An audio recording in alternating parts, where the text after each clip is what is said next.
Mais d'abord, les images de Kharkiv qu'on voit ici, un mot là-dessus, notamment sur l'usage des bombes planantes qui ont été utilisées. Expliquez-nous ce que ça représente exactement.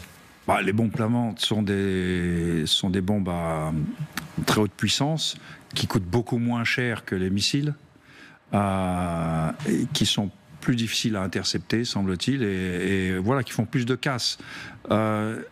Mais fondamentalement, ce qui gêne le plus les Ukrainiens, c'est, outre l'emploi de ces munitions, dont on sait que les Russes ont un gros stock, c'est le fait qu'ils font des tirs, ils font la doublette.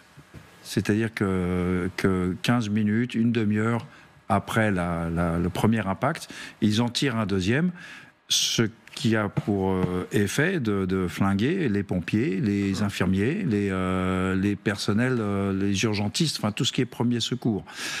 Ça, c'est délibéré et on peut dire que c'est pas très élégant, si vous voulez. C'est une habitude qu'on a vue dans d'autres guerres, n'est-ce pas, qui est extrêmement cruelle et extrêmement brutale, où on s'attaque au secours. Oui.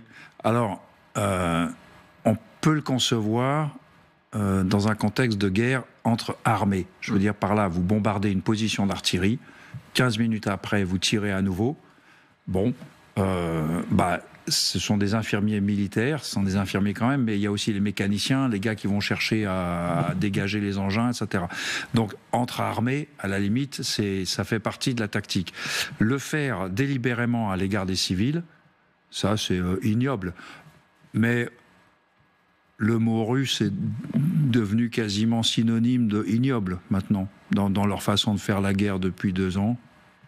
On commence à être blasé maintenant. L'ampleur des destructions, Mariupol, Boutcha, Bakhmout, évidemment, maintenant certaines villes autour de Kharkiv, c'est le cas notamment de Vovchansk. En réalité, la destruction de villes entières s'est poursuivie.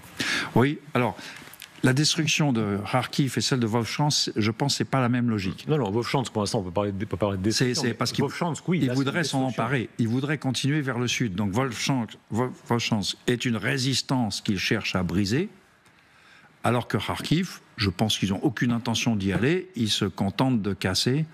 Mais en faisant cela, ça force les Ukrainiens à mettre des moyens pour protéger Kharkiv. C'est une tactique que j'emploie, que j'appelle le caillou de la chaussure, le caillou dans la chaussure. Vous prenez une posture telle que l'adversaire est obligé de se jeter contre vous à corps perdu. Il n'a pas le choix. Parlons des capacités ukrainiennes pour frapper à l'intérieur de la Russie, avant même de parler de ce que les Occidentaux vont donner comme droit ou non. Ce qui s'est passé avec ces Sukhoi d'abord, c'est-à-dire qu'il y a une guerre aérienne déjà qui se livre où les Ukrainiens arrivent à abattre un certain nombre de Sukhoi. Comment font-ils dans l'apparente disproportion des moyens ? J'avoue, je ne sais pas. Leurs Sukhoi, d'après ce que j'ai compris, n'ont pas été upgradé, amélioré aux normes occidentales. C'est un très bon avion de base, au départ, le Sukhoi. Mais l'avionique des Russes est des Ukrainiens est moins récente que celle des Russes. Et donc, ils combattent avec un vrai désavantage. Maintenant, ils ont adapté certaines armes occidentales dessus qui leur permettent de tirer de plus loin. Donc, ceci compense peut-être cela. Voilà. Mais là, vous voyez les limites de ma compétence sur l'état de l'armée de l'air ukrainienne. En revanche, ce que vous disiez vous-même, ce qu'ils arrivent à faire en Crimée. Oui. Alors, ça n'est pas une reconquête, comme vous le soulignez, pour l'instant, mais en tout cas, ce sont des actions très réussies de destruction par l'aérodrome de Belbek, où là, les Ukrainiens arrivent à rendre aveugle une partie de la défense russe. Oui, ils font payer très cher aux Russes l'occupation de la Crimée. Leur flotte, par exemple, si elle est à l'arrêt dans les ports, elle est vulnérable. Et si elle bouge, elle est attaquée par les drones qui les attendent à l'extérieur.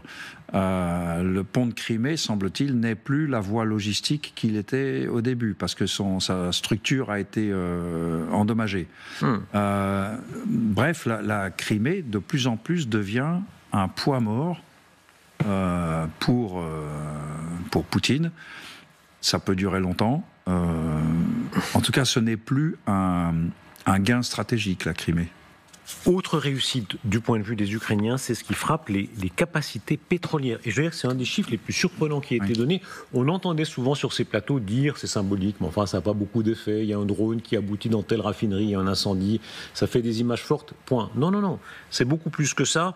Selon le Pentagone, en tout cas, si on en croit ces chiffres, 14% de la production de carburant et une hausse des prix russes de l'ordre de 20 à 30%. Si c'est le cas, c'est vraiment que les Ukrainiens arrivent là à frapper sur un des nerfs de la guerre, le pétrole et le gaz pour les Russes de toute éternité, c'est si important. Oui, et alors ce chiffre de 14%, je me souviens l'avoir lu il y a 2 mois. Donc, alors peut-être que c'était dans une fourchette et que maintenant on est sûr de la fourchette ou un truc comme ça.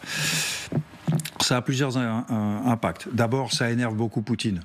On l'a vu, là il était bleu quand il en a. Comment ces gens se permettent-ils de m'attaquer chez moi? Bon, donc ça a énervé. Lloyd Austin, quand il a été cité disant il ne faudrait pas que les Ukrainiens attaquent ces trucs-là, la presse russe, alors là, ils l'ont ressorti en boucle, au sens, même l'américain, il y a quand même un américain raisonnable dans cette bande. Vous voyez, il disait pour les cours du pétrole, là il parlait des cours du pétrole mondiaux. Il s'inquiétait et il disait, c'est pas une bonne idée. Il disait aux Ukrainiens, c'est pas une bonne idée de continuer à attaquer le pétrole. Donc pour les Russes, ils étaient ravis. Bon, moyennant quoi les Ukrainiens ont continué. Donc non, c'est pas symbolique. 15%. D'une capacité, et en particulier pour l'essence, les carburants, c'est pas symbolique, surtout que les Russes ont beaucoup de mal à réparer ce qui est endommagé, parce qu'ils n'ont pas les pièces, parce que, etc. Et donc, ça n'arrêtera pas la guerre, mais ça la rend plus compliquée pour Poutine. Moyennant quoi, 20% d'augmentation du prix de l'essence, dans une perspective américaine, c'est vous ne gagnerez pas les élections s'il y a 20% de plus à la pompe. En Russie, l'inflation, ils en ont. Pas tout le monde n'a une voiture. En plus de ça, on leur dit de toute façon, serrez les dents. Donc ça, je ne pense pas que c'est un impact majeur sur la population russe. Si demain, les Ukrainiens, avec le go qui serait donné par un certain nombre de pays européens, disposent d'armes, quelles sont les armes les plus utilisées? On sait qu'il y a les attaques MS, les Scalp, les Storm Shadow. Quelles sont les armes de longue portée qui sont là, d'usage extrêmement rapide dans leur possession? Celle que vous venez de citer, qui leur permettrait de frapper sur la base arrière russe. Alors, la base arrière russe dans le Donbass, elle est dans une large mesure dans le Donbass. Voilà, bon. Mais la base arrière pour l'attaque de Kharkiv, elle est de l'autre côté de la frontière. Et là, les Russes, sans vergogne, les photos satellites des Américains le prouvent, à 2 kilomètres de la frontière, ils se sentent sanctuarisés, totalement à l'abri, par cette décision essentiellement américaine, de ne pas autoriser le ciblage des mécaniciens, des dépôts de munitions, des centres de ravitaillement en carburant, etc.